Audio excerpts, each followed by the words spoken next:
Do you like conversation on a variety of topics? Feel like no one wants to talk about the things that interest you? Tired of only hearing the same political, sports, or catastrophe talk? Yeah, we feel that way too. Join two high-functioning geeks as they discuss just about anything under the sun. We can't tell you what we'll be talking about each week because we don't know where our brains will take us. It will be an interesting conversation though, so hang on and join us. Here comes the Relentless Geekery.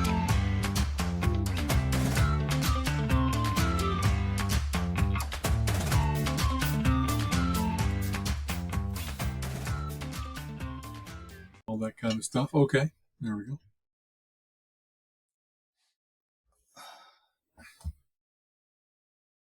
There we go. All right, that should be better. Okay. Okay. All set. How are you, man? Oh, I'm wearing one of those shirts that shifts as you move in the camera, so I'll have to.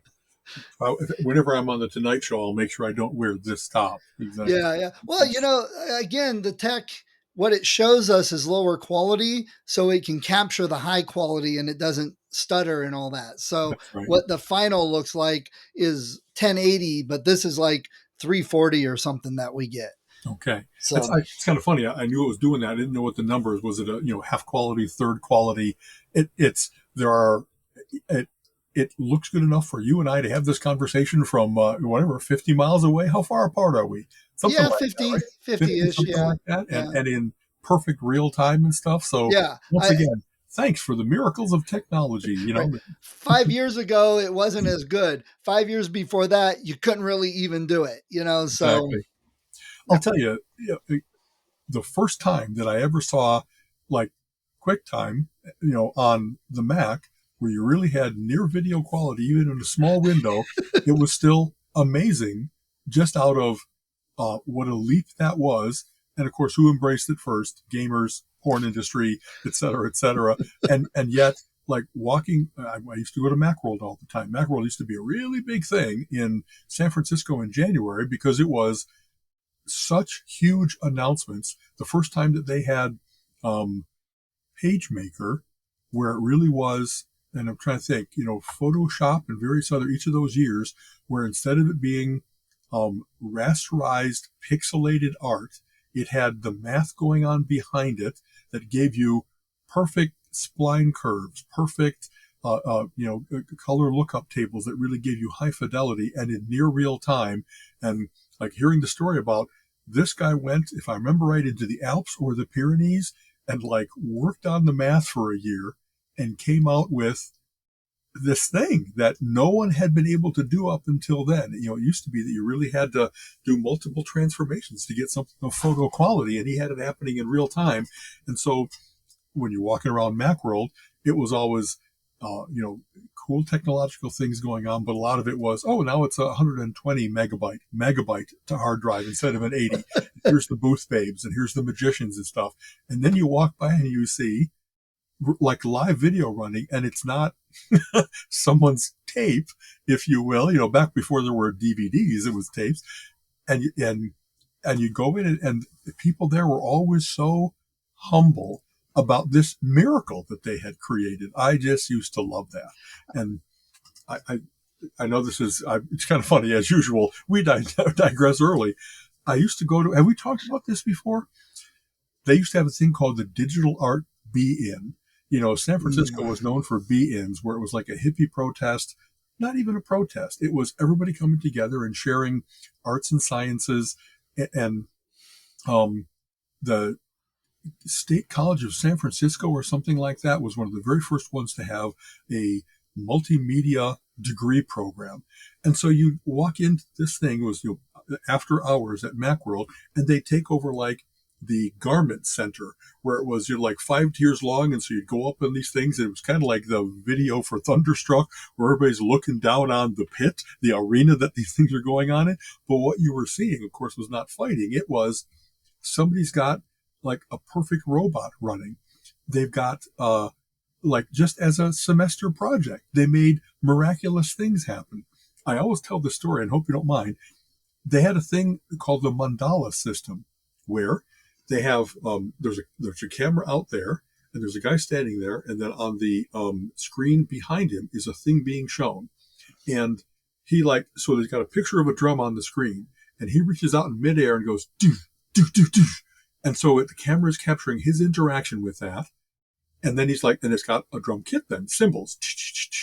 And then the guy starts doing this kind of like kata, this dance where it's like, all in midair, his interactions, no real instruments. It was just amazing. And, of course, if you look at it from the side, you don't see what's going on. You're like, is this guy having a fit? What's going on with the air movements? And yet it was just so cool that someone had figured out, again, how to do that in real time. There was no lag or delay. It really was, just hitting what do they call them? Timbales, or, the little row of and have him stop midway and have the sound stop exactly when he stopped. And it was just fascinating. So, which makes when Xbox Kinect came out and people bitched about it so much because, well, it's not real precise. Well, it gets off. Well, it does this. And then they said, we don't want anything to do with it. And so they canceled it. And I'm like, oh, you people. And now we're starting to see all the phone apps have gestures. You can just move and it does things. And the best thing with Kinect was watching Netflix and doing laundry and going, Xbox pause, and walk out of the room, and it stops, and then coming in with a basket going, Xbox play, and it would play. Exactly. Was it 100% on? No, sometimes you'd have to say it twice or something, but you still have to do that with the stuff now. And people are like, well, this AI now, we can talk to it and it translates and stuff. It's like, yeah, Xbox was doing that 15 years ago, and everybody said, oh, it's not perfect. Oh, it does.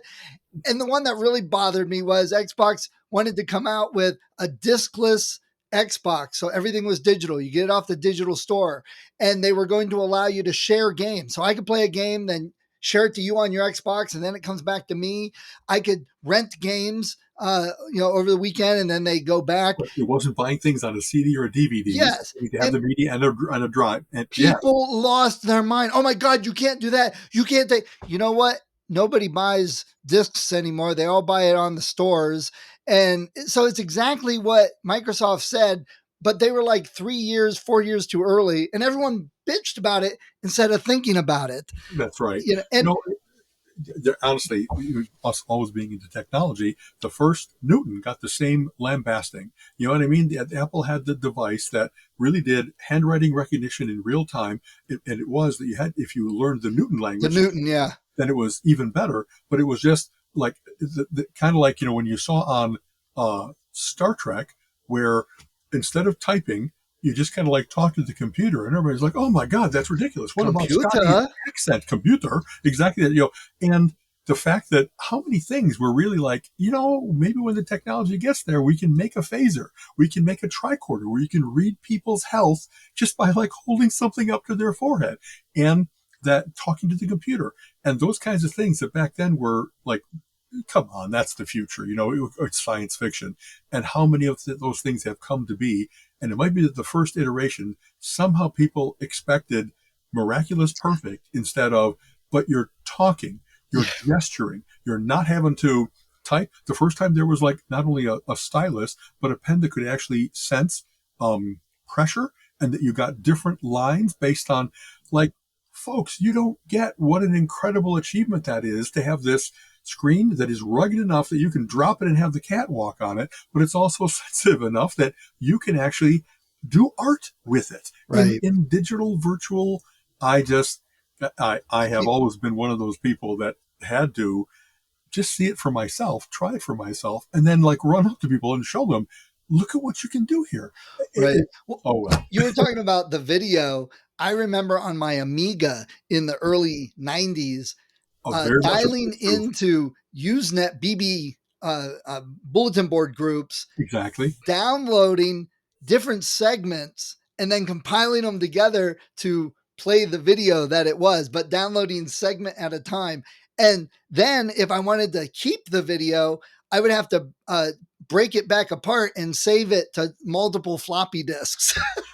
Yes, honestly.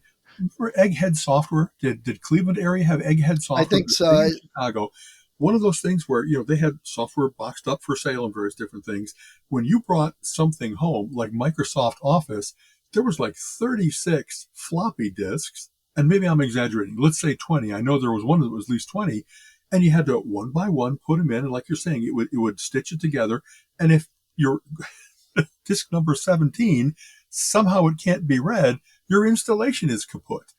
I mean, it used to be way back in the days of Usenet, BBSs, and so forth. If you remember, they had X modem, then Y modem, then Z modem, the various different Right. file protocols, transfer protocols that would enable you to. It had just enough error correction so that it most of the time worked, and then it started to be that it would get faster and faster as it went. And Z modem, the big thing was, you could have an interrupted transfer, because back in the days of like logging on at night, I go on at 11 o'clock at night. If someone happened to call me at 11 o'clock at night, of course it drops my BBS connection. And if I had a file 2/3 of the way done, I would have to start over. Not with Z modem. It actually had enough information, going with the meta information, that it would just start at where it had stopped, line dropped, and continue. Miraculously cool stuff, seeing modems go from 1200 to 2400 to 9600 to 19.2 baud and stuff like that. And baud is kind of one of those funny terms that it didn't really mean bits per second, but close enough. But you really had to know where it came from. It was my older brother and I, our first business that we had was called CompuBid. And again, maybe we've talked about this a little bit. My older brother's a pilot for Delta. And the bidding is where you have your month coming up and you request which set of flights you want to have, so that you go to these cities, and their lengths of like 1 to 5 days, and they're various different cities, and you kind of bid by priority which ones you'd most like to get. And it changes for everybody, because some people really want to go to sunny places, so they go to San Diego and Houston. My dad, Armin, wanted to go to San Diego because that's where my dad and my mom lived, and stay overnight, not just go in and go out, because otherwise it's meeting at the airport for lunch or something like that. And so it used to be that came out on paper, Xeroxed paper of poor quality, and you would have to like go through those and put all your little stars and 1, 2, 3s and all that kind of stuff, and then you'd have to write it all out in what order those 120 possible sets of flights were. We figured out how to OCR it. Does anybody use that term anymore? Optical character recognition, that it would read all that data and make the actual data file that all that was printed off of. And I think we talked about this a little bit. OCR used to be, if you got like crappy copy, then an 8 looks like a B, looks like a 3, looks like a, you know what I mean? Right. And we did all kinds of error correction after a while. Like I kept programming this, that from context, you can tell, well, we know the airport codes. And so it can't be, if it's ORed, it's not going to be the O is a D instead of that kind of stuff. And then we had a way of people putting in their preferences for, did you like long flights or short flights? There were cities you wanted to go or cities you wanted to avoid, and that kind of stuff. And it would automatically tell them, out of those 120 flights, here's the order in which you should bid them to maximize your chance of getting a good set of flights for the month. And Armin used it, and he loved it. And then we started to sell it to other pilots, that people could subscribe to this kind of thing.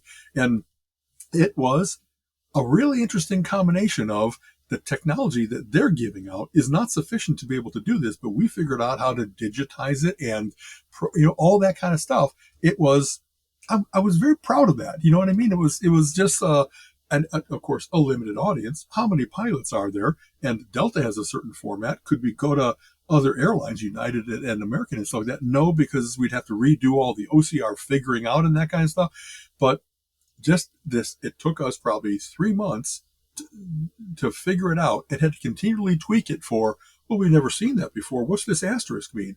Oh, it's because it's running off the edge of the page, and they just figured that everybody knows that the only airport that starts with D is DFW, and I'm probably wrong, but you know what I mean? That they had all kinds of crap data in there that we still had to account for, that anyway.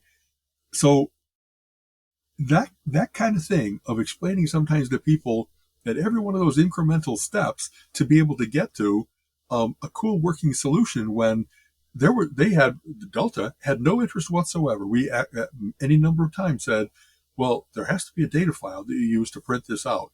Could you just release that to us? Oh no, that's proprietary. It's, well, but he's a pilot. He sees it in paper, and we kind of talked about what we were doing. He goes, well, that's really cool, but we're not changing anything. The amount of, like, I'm not going to have a guy spend 2 hours working with you to get you that data. You know what I mean? Sometimes you run into those. It's always been done this way, and that's how we're going to do it. And so it's I cool. don't, I don't, I don't see the benefit. I don't see that the 2 to 5 year savings of time and effort and satisfaction is any. We'll just keep doing it this way, which may take longer. And yeah, Right. We're figuring as out how to get things at the airport done, not for pilots. How many pilots do we have? A couple hundred. How many customers do we have? A couple million. I could see why they'd make some of these choices. But then when you try to explain, this really isn't like, give me a guy for a year. I need the guy who knows the data to like, I can fire my modem up. You can make sure that we log in with only the right credentials so that we can't go poking around the airline system. And yet, well, or just even instead of a Xerox printout, export it as a CSV and boom, use it, whatever. From back then, there were more limited choices, but in any type of format, and you could then read, here's a double colon. I know that's the split, or, yeah, all that kind of stuff. Exactly. And so it's funny you say that, because now that type of thing, think about, going online and saying, I want this flight. I want, everything. The pilots probably have apps on their phones that they probably use and all that. Exactly. And honestly, if you've traveled at all, think of how it is nowadays where in real time you get your gate is changed and it alerts you. And like I've had to run, OJ Simpson style, sorry to, invoke him, like through an airport because I got time just enough. As you were pulling your gloves on, right? Exactly. If this doesn't fit, you can't flit anyway. I love the fact that we're in this place, but as you know, every generation, like, well, that's just the normal. And talking about going back, I never mean to sound, back in my day. And yet it's kind of always cool to think of how we got here. I just read a very interesting essay by G.K. Chesterton, who talks about don't tear down a fence unless you know why it was put up. Because someone like bought some property, was right next to a thing, and said, well, I want to be able to walk through here without having to worry about always unlatching and relatching. And then he finds out that keeps the cows in, it keeps the wolves from getting to the sheep, it keeps, invasive species that is what you, there's water that goes underneath it, but you don't want the animals to go underneath, all these reasons. And what are we seeing in the world, especially in the United States today, is all kinds of blundering asses not caring at all how things came to be, the work that went into perfecting them, that they just tear them apart. Oh, that's old. And like, I'm old now, but I'm not worthless. And that's, those systems, it's just amazing the arrogance of that right. Something that's worked really well and has been built over the course of 80 years, we'll just rebuild that in 6 months. I did enough in my early career at Pete Marwick, where we did technology transition, where getting from assembler to COBOL, getting from crappy spaghetti COBOL to structured COBOL, it was an amazing amount of work to make sure that your data stayed intact, your coding stayed intact, and that you did the testing that proved this is functionally equivalent, even though it's now in a better, more maintainable format. Where's the functional equivalent testing going on? There's just destruction. There's just rewriting whatever that spirit of, hey, we're Facebook. We're going to keep on pushing out software updates without telling anybody. There's no like release. It appears not on all machines equally. So you'll get people commenting on, hey, why am I seeing the gray bar now and nobody else is seeing it? Well, because you're in the A/B testing, you're in the B group or whatever else it might be. And that casual attitude about breaking things, don't worry, they'll just cope with it, for a day, for a week. Well, that's fine until it's your heart monitor, until it's the stock market, until it's your social security system. Right. Oh my God. So, all of us crusty veterans who learned how to do, development testing and production, how to do regression testing, how to be able to prove that you're going to be okay. The difference is back then when you had a software release of any type, it was a much bigger deal because you had to put it onto some sort of media to get it to Right. whoever. Earn the And CD for the latest issue of right. Mist. And you were running them on big systems that, it was doing a lot. Now it's because the world's changed. It's internet speed. They know from a business standpoint that if we pay this developer to fix this one thing and they put it up and fix it, they've got 8 million testers to find all the bugs within hours and come back and say, here's all the bugs. Rather than the developer spending a week, QA spending a week, coming back to that process, it's 2 weeks for that one problem. Whereas this way, they can get that same problem done and tested in 2 days. And I know it's to the way we learned. That's not what you do. That's not how you do code. But that's just easier corporate wise. Right, but I stand by what I said. That works when it's just social media, and who the hell cares whether you blip out on a few posts or something like that. It doesn't when you have the air traffic control system. Like there has to be some differentiation between what's truly like it can't go down. You know what I mean? You can have none downtime for various different things, systems. You can't have your water stop working. All the public utilities, they can't treat it like it's a release of a game. You know what I mean? Oh no, people are going to carp because they lost a few magic items on that last PUD run. And it's not the same. And yet I don't hear like that, what you just said about there's an equivalence to be made between, I go to the grocery store now and I can either get the person checking me out or I can go to my own self-checkout. And now they've made it that some places only have that.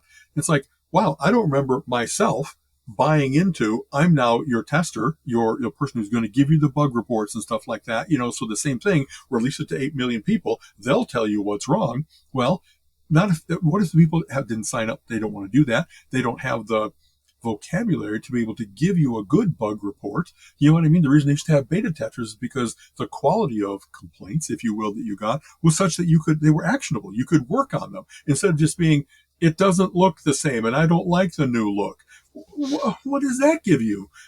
Anyway. It works fine. Okay, so I regress a little bit on something we're talking about. So we've talked about AI, and of course, AI has invaded our world. Everybody's, even my mother has heard about it. So we've talked, we know that there's Gen AI that you can ask it to do tons of stuff. And I've got some Gen AI LLMs running on my machine here. I'm not connected to anybody. I'm not giving them my information. I'm in control. It's still using their thing. And we have images. We can create images. And there's many, many different systems. I have one loaded here on my machine that's local. I can create images, just spit it up, no extra cost. I got control of it. It's got a lot of styles, all of that. Exactly. So now they've got AI agents, which are workflows that use this, do this, trigger this, send this here, put this here, and it's do this if and do this and I got one of those running on my machine. I'm trying to figure out. That's way more complicated so far.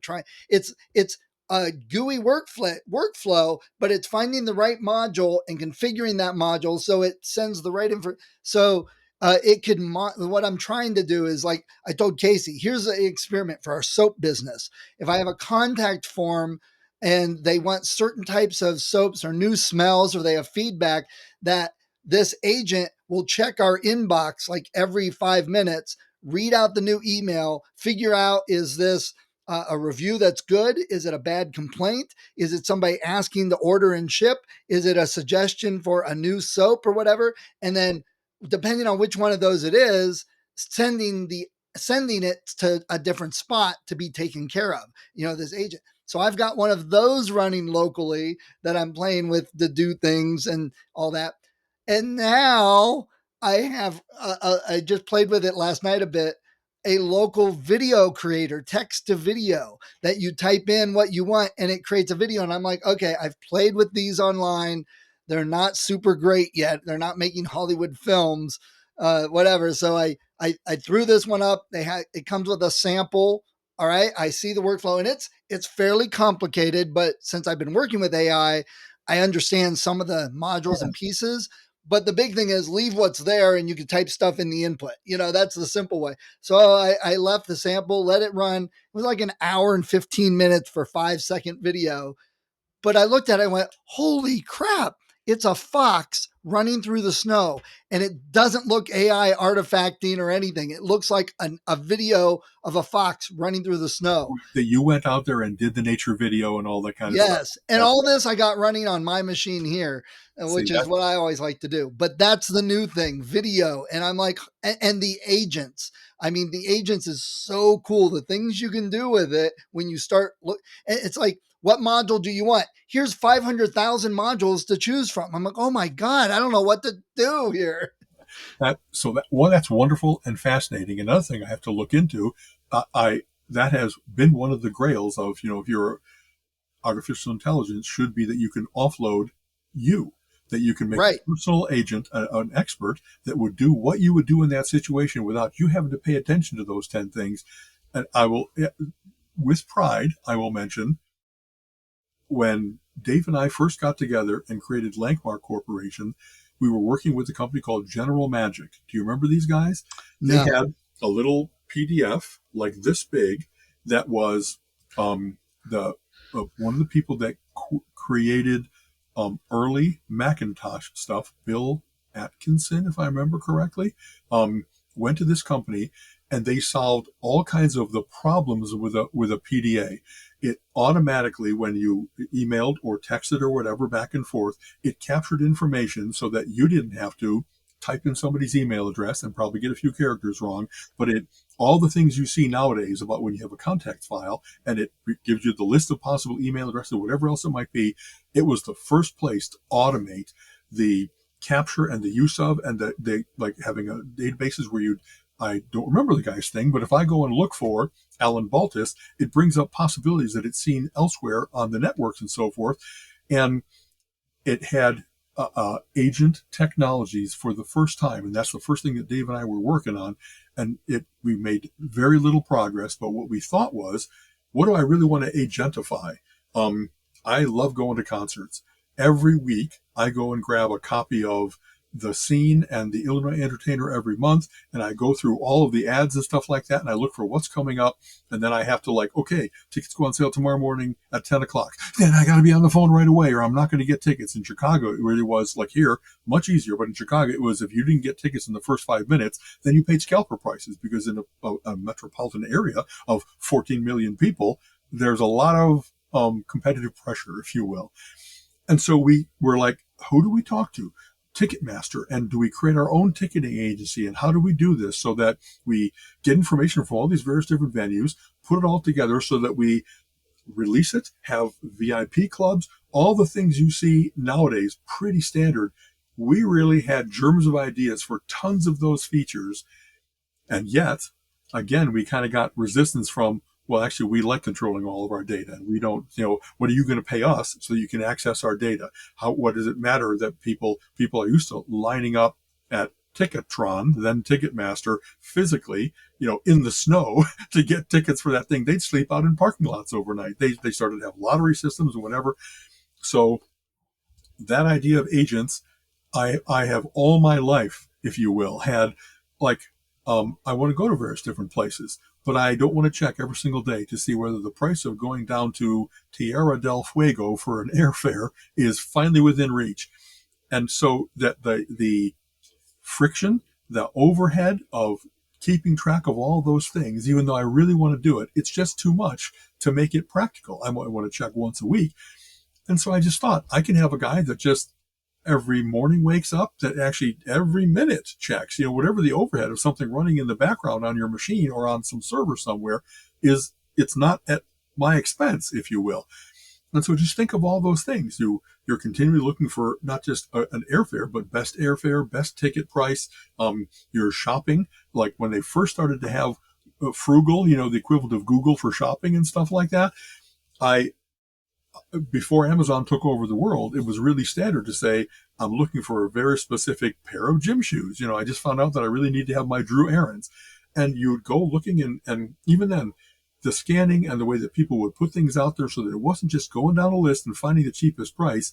You had to be aware of what size it is, what color it is, what, all of that. And I kept thinking, there has to be a way that I can set up my filters so that instead of getting rid of all the chafe, and 95% of it is chafe. I could do nothing but rifle shots for what I'm trying to buy, what I'm trying to, my magazine subscriptions. Tell me when I'm about to run out, and either auto renew it or let me make a choice as to have I got enough satisfaction out of Cleveland Magazine this year and stuff like that.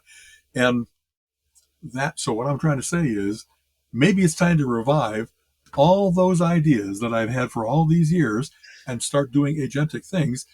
I would love it if the environment was such that a lot of people played, that a lot of people submitted data and took automatic orders. And you know what I mean? If I just like every Tuesday, I want a pizza, get it from my favorite, or like I got a list of 10 pizza places that I want to try. Next week, we'll try a new one. I can see all kinds of things. And I know it's kind of funny. I'm so chattery today.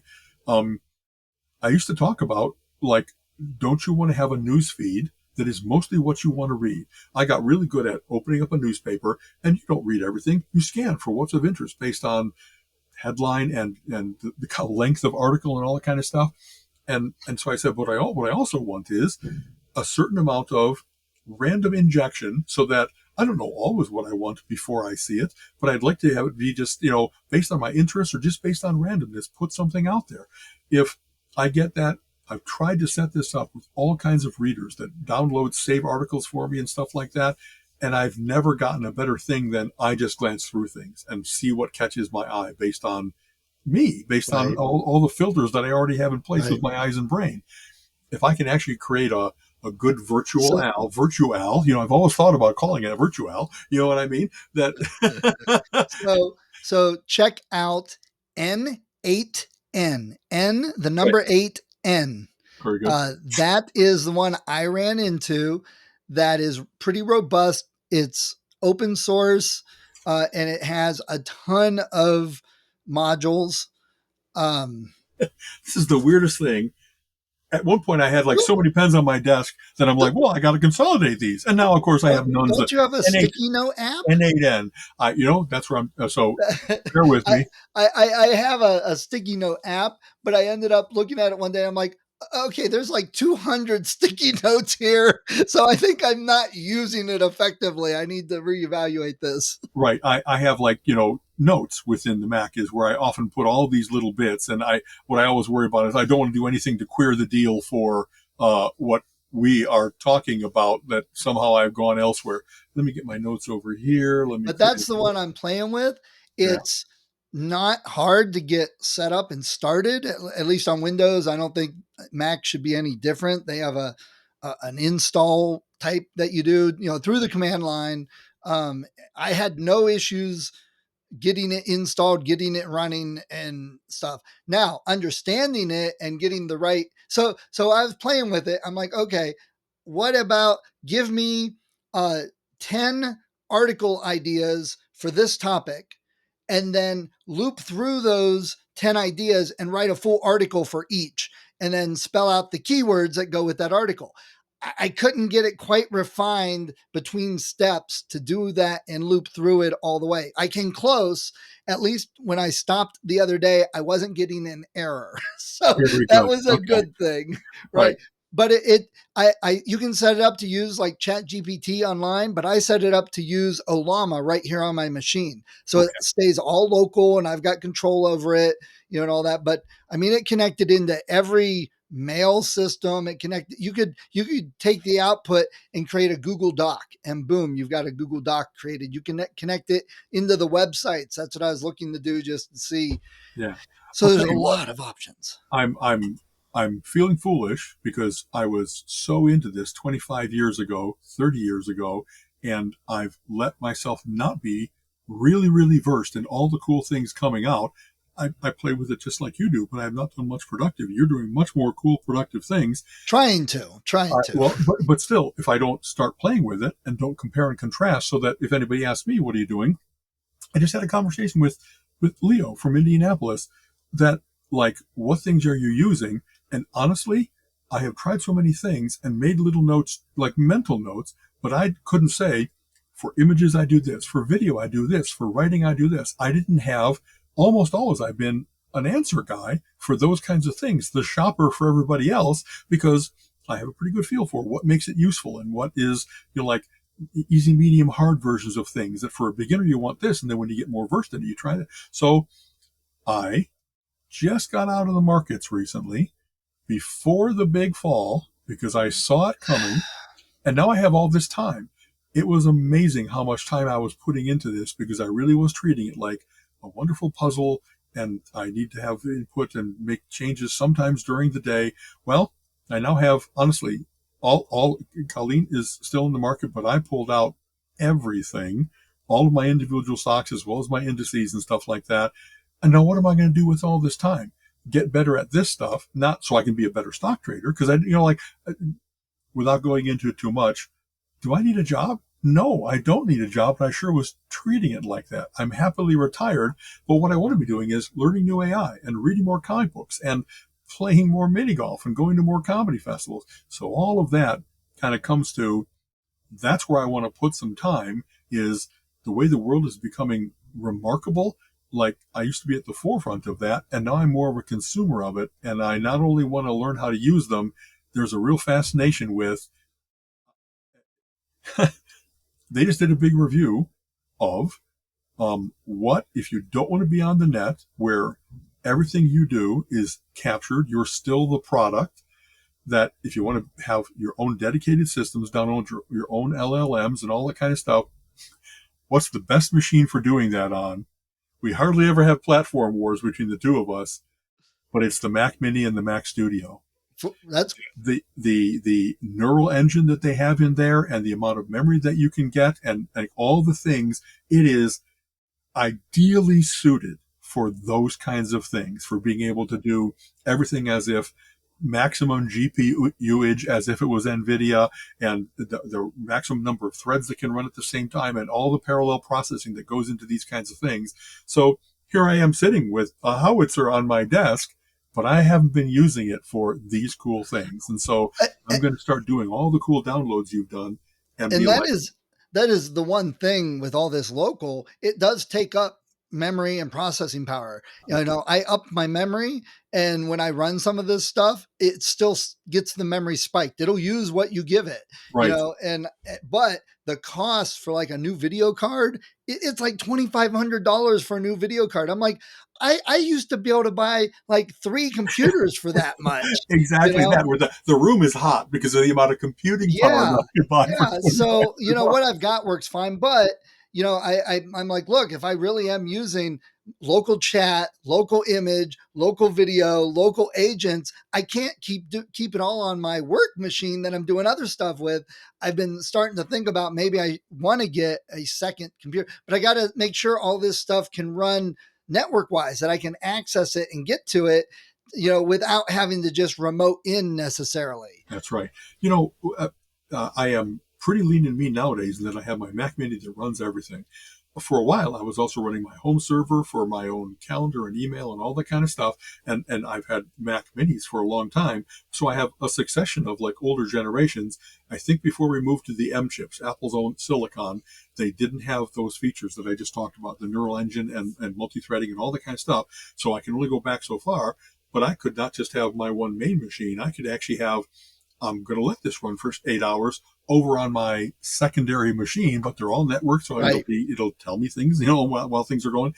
I kind of want to do it. I kind of want to have a little lab here where I've got all that computing power that right now it's unplugged sitting in a stack of old Macs, as compared to for what I want to make use of it. I really could.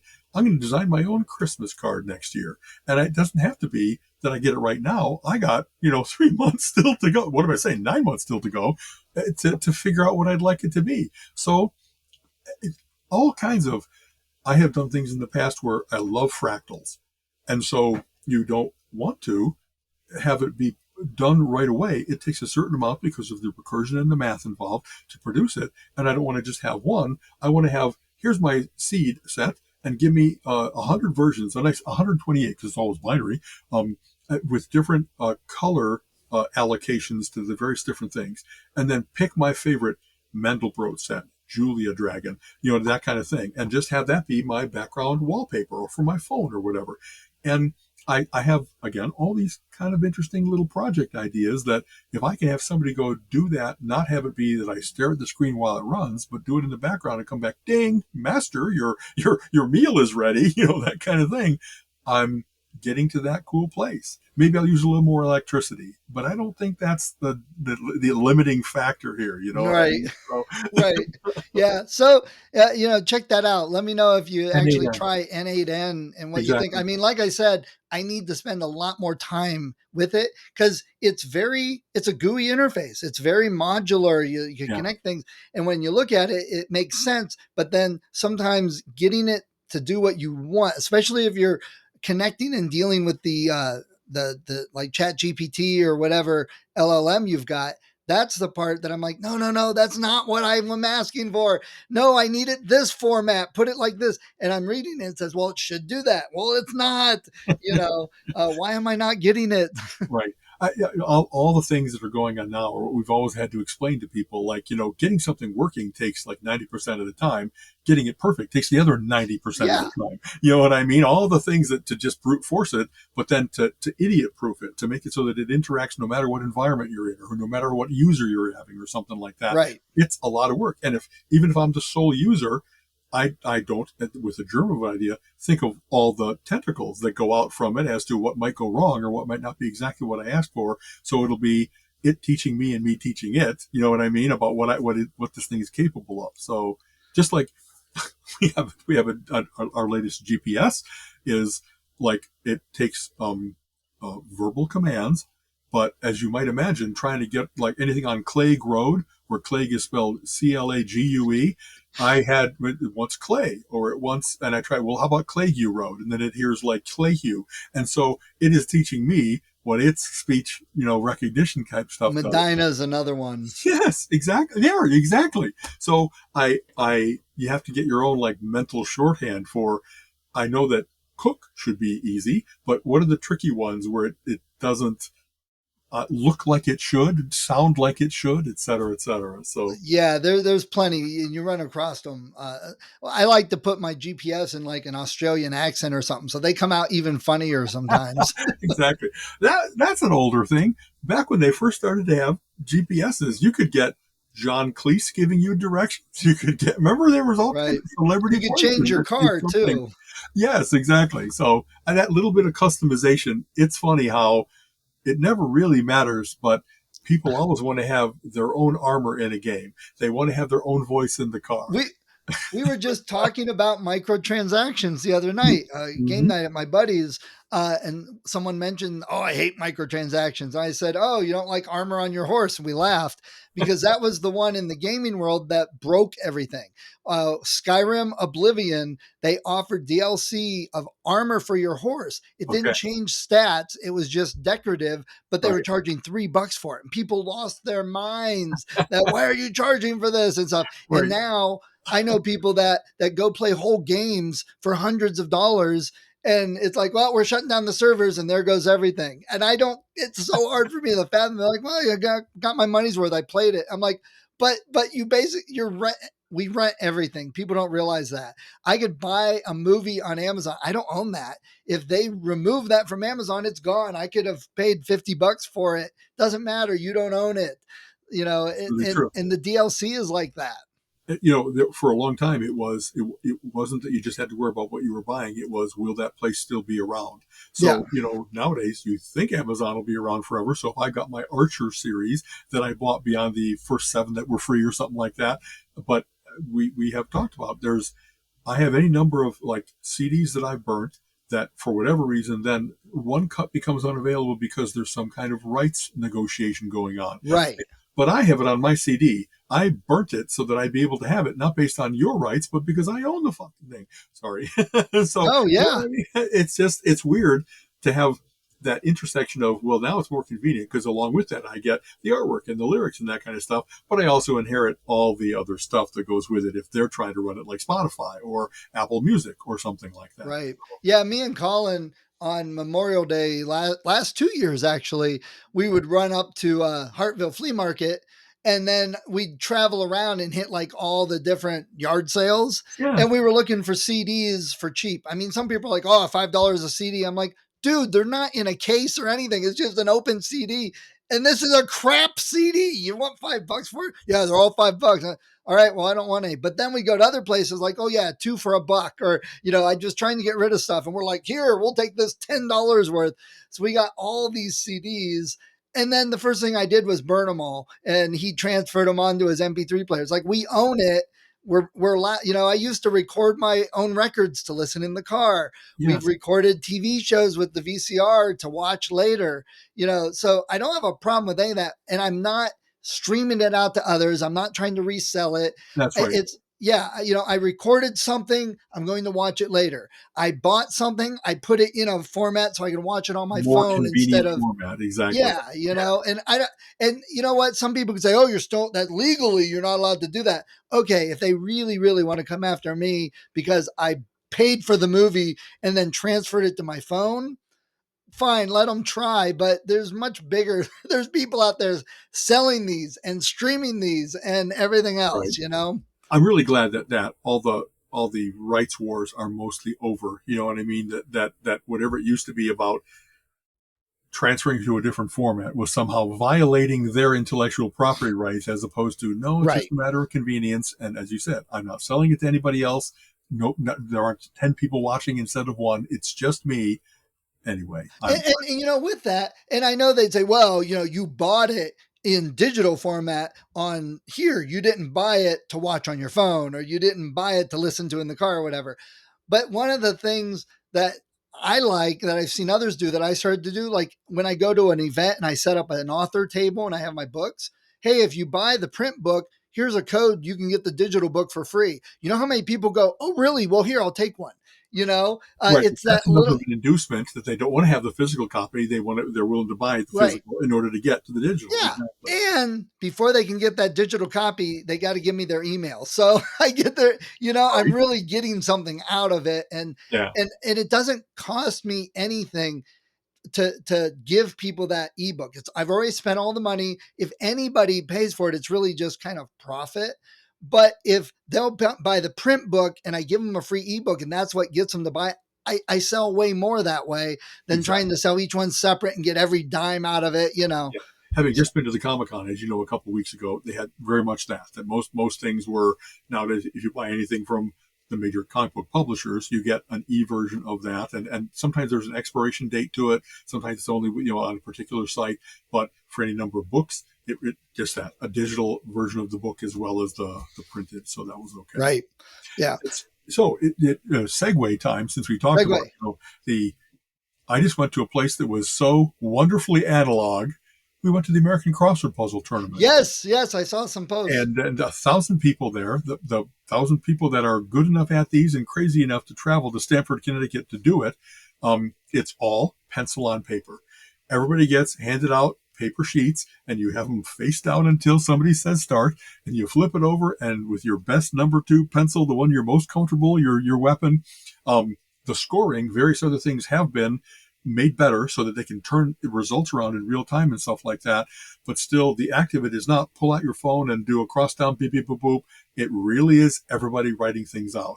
So it was a blast. Colleen and I have been doing puzzles for a long time. I've been doing them literally as soon as I was literate. When I was like 5, 6, 7, I think I first discovered a crossword puzzle and filled it in and got old. I used to get Dell Puzzle magazines. That was my favorite publisher compared to Penny Press or whatever else don't even do around then. So as I have never been like a New York Times by the paper every day so that I can do the puzzle in it, but I have bought many, many collections of the spiral bound, this year's best puzzles. And that's what we have in our throne room. Colleen and I, we team solve them, and by that meaning tag team. We're not like, in there at the same time. But it's not that weird. Yeah, exactly. It's not that weird. But honestly, it was such a fun time. I've talked about this a little bit before, that one of the joys of going to a men's event is kind of like taking your brain out for a run. If you're really a mighty stallion or a mighty mare, you don't get that feeling from day-to-day life of really exercising your brain and your vocabulary and interacting with other people that love doing that too. So conversations were wonderful and punny. And we met Will Shortz and we met Trip Payne and Tyler Henry, all the people that we've read about that were past winners and stuff like that, John Devlin. And it and we did okay. You know what I mean? Out of 1,000, I ended up like 331st. So I was in the top third out of the 1,000 best people. Nice. And I had perfects except for the, puzzle 5, which everybody gets killed by. But I made one mistake in puzzle 7, and it was enough points that I didn't get into like the top 100. I was really close. My claim to fame would be they have all different kinds of categories so they can really spread trophies around and stuff like that. So Colleen and I were eligible for Midwest and Rookie and 60 years or 60 to 70 years. And I was, if you know, it like as it is, if you put enough qualifiers on anything, everybody gets a trophy. So I was the best pizza eating left-hander that did puzzles. Actually, amongst the 60-year-old crowd, I was the best rookie. All right. So, and I go, maybe how many people are like us that really weren't here before you hit 60s? But who knows? They had the same excuses as us. Well, we always were curious, but we didn't make a priority. In our case, the same weekend as this was the prog rock cruise that we've been on half a dozen times. And we finally said, instead of doing that, we're going to go do this because we want to do it before we can't, before my arthritic hand can't hold a pencil, before my brain doesn't work as quickly. So it was very satisfying. Like after like 4 rounds, I was actually like 221st. I was in the top 20% of all the people. Nice. And then I couldn't maintain. Puzzle 5 really killed me. It was very tough. And even though I was perfect on 6 and only one mistake on 7, everybody there is so good that every time you make the littlest slip, you drop like, 25 points for a letter and 250 for not getting it be perfect complete. And it's timed. So there's always a little bit of time pressure. And it just was one of those, I didn't check every single thing. So instead of tilt and yip, I had telt and yep. And like that one letter, it killed me. Heck. And Colleen slightly less. I think that whereas I was in the top third, she was in the top 2/3, but she wasn't down there at 998. You know what I mean? Right, right. She's a very bright lady. And it was very cool to see both of us, like, we didn't know how we would do, but we didn't get skunked. We didn't like throw our pencil down after the first puzzle. Hey, we don't belong here. This is killing us. It was so much fun. And we wandered around Stamford, Connecticut, but especially the quality of the puzzles and they had a replay of a documentary called Wordplay from 20 years ago that was about this event. You know what I mean? And, there was a young man there named Paolo Pasco, if I remember correctly, that what like when you see someone speed cube and you can solve Rubik's Cube, but they do it like in a minute and it takes you 15 minutes. It's just, what planet are you from? Because you're obviously not of human stock. He was like that. On the night previous to the Crossword Puzzle tournament itself, they had sample puzzles from Games Magazine. You probably have seen some of their like wordplay things. One called Decisions, one called The Spiral, a cryptic crossword. And he got 2 of the 3 done before anybody else completed even one. He just was an amazing crossword puzzle solving mutant. Just no mistakes, super fast, checks his work, and whatever that wonderful brain hand connection, he's got it going. Nice. And he ended up winning the tournament. So, early on when you saw it, it was like, who's going to get past this guy? If anyway, it was honestly, when there's somebody like that in those things, because there are certain things that I'm like, okay, I can probably do pretty well. I might, whatever. But then there's other things like I'm doing this for fun. I might do good. I'm not that worried. But when you got somebody like that, it's like, there's no way I'm even close to that. It takes the pressure off. Mm-hmm. So I think your brain works better. So, when you get really worked up, your brain locks you up. That's right. Yeah. In fact, that's Colleen. What Colleen and I said was, we're going to do it again next year. Now it's probably going to become a tradition. And it wasn't. Well, now we're even more competitive and we have to do well. It's more like, well, now we know what it's like. What's the format? What does the light look like in the room? How do you, make sure you go pee in between every crossword so there's never anything biologically urgent that's interfering with your concentration, that kind of stuff. It was confidence that next year we're going to know what to expect, and you just fall into the puzzle. You did, the flow activity of just, and you just kind of, are there any things that we can do to try to get even faster? We never time ourselves in the throne room. It's always just been very casual, but maybe now once in a while we'll just take out a puzzle and be, okay, let's time ourselves, each of us, and see how we're doing. And then let's talk about what were the breakthroughs that helped to make it? Is it going for get the theme answers early? Is it, that down clues are usually easier than across? I think there really might be something to that, because, this is where you put what you want people to catch about the puzzle, and this is how you fill it in. And so there's a different level of trickiness or something to it. Anyway, one of those activities that it's very cool to find something, especially when you're already like 60s, to be like, never did it before, but now we're never not going to do it. It was so much fun. It was so exhilarating and brain, like, tired in a good way. You know what I mean? I've had days at work where it's like, you just drop at the end saying, well, I finally got that done. And this was, people were, while in between puzzles, they were doing other puzzles. You know what I mean? That they fall into this wonderful. So highest recommendation for anybody who is into puzzles and is curious as to how they would do, and just the thrill of taking that mighty horse out for a race. It's really, really cool. Nice. And anyway, so I'm glad you guys went. I saw some of the posts. It looked like you're having a good time. Yes, exactly. Very cool to meet Will Shortz again. I've met him a couple times. He's the guy that's the editor of the New York Times Crossword Puzzle. Early on, he went to Indiana University, where you can make your own degree, and he made a degree in enigmatology. And he's loved puzzles all of his life, and he has single-handedly upped the quality and the presence, the respect for crossword puzzles. There were good editors before him, but he really has he's been so good for so long. And unfortunately, recently he had a stroke, like a year plus ago. And last year, it happened just before the tournament, and he was there in a wheelchair.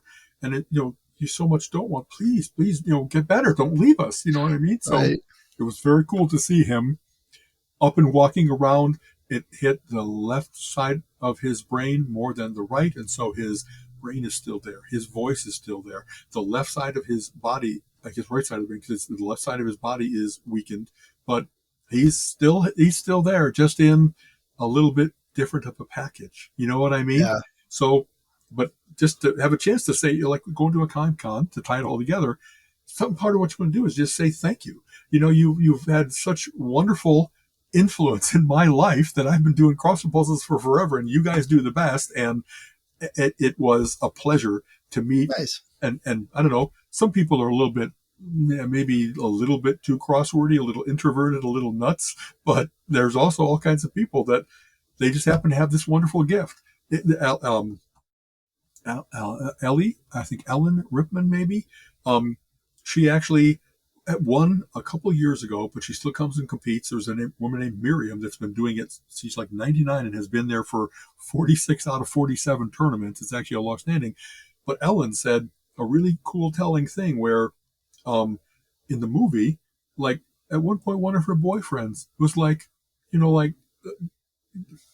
jerk guys tend to erode ladies' self-confidence.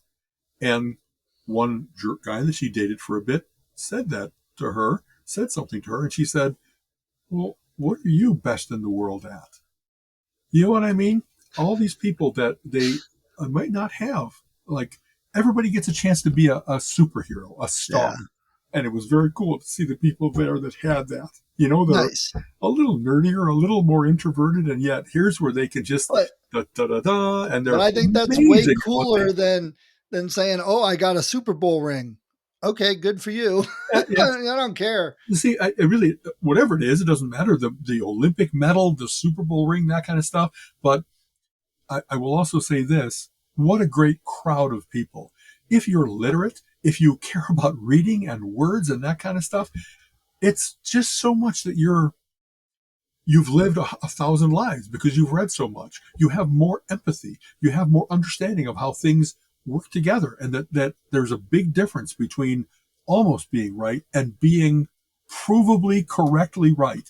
And the people that revere that really like having that in their life, that like solving puzzles, everybody there seemed to be incredibly decent compared to the vandals that we just talked about, that are just going in and breaking things, and they're not smart. They're arrogant. They're asshole arrogant about those kinds of things, but they might have one particular skill. They don't have Ken Jennings level knowledge like crossword people do. They don't have the anagram and the wordplay and the flexibility of mind that lets you do all the punny clues and say, well, the first three ways I thought of it. Oh, but it's this fourth way. It's very cool to be with people that have a mighty minds and use them in a way that every day they keep that. They elevate themselves instead of being, I haven't read a book since high school and I'm proud of it. God damn it. Well, that's why I don't hang out and talk to you. So that was being amongst your people. We often say that about Mensa. There's a big Venn diagram crossover, I'm sure. And these people, so verbal, so literate. It just was a delight. There was never a time that you had to worry about nobody's going to get this reference. Nobody's going to get the joke, the pun, the whatever. It was just, these are my people a lot. Nice. Good. So very fun. All right. I got to get rolling. Okay. So next week, probably not going to be available because we are moving Colin next week. It's going through. Okay. Yeah. Go east, young man. All right. Yes. So it'll be interesting. I'm going to spend a day or two out there with him and explore the city, check out the museum and the zoo and whatever movie theater and restaurants and just check it out a little bit. I might travel out there to go see Thunderbolts and Superman with them because, it's one of those things like, okay, if you're not going to go like midnight Thursday, if you can wait till Saturday, I could drive out there. We can go see the movie together, hang out, and I can drive back Sunday. That's very cool. It's one of those things. He's like, are you a drive or fly? I'm like, okay, I figured it out. So if I fly, between having to get to the airport early, get through checkout, sit and get on the plane, get flying out there, and it's only an hour to an hour and a half savings of flying, but all the stress of flying. I hear you. So Colleen and I drove to Stamford, Connecticut, 7.5 hours, and it was just what we wanted. Stop every 2 hours. Beautiful things are springing, so things are turning green, and maybe waterfalls and stuff.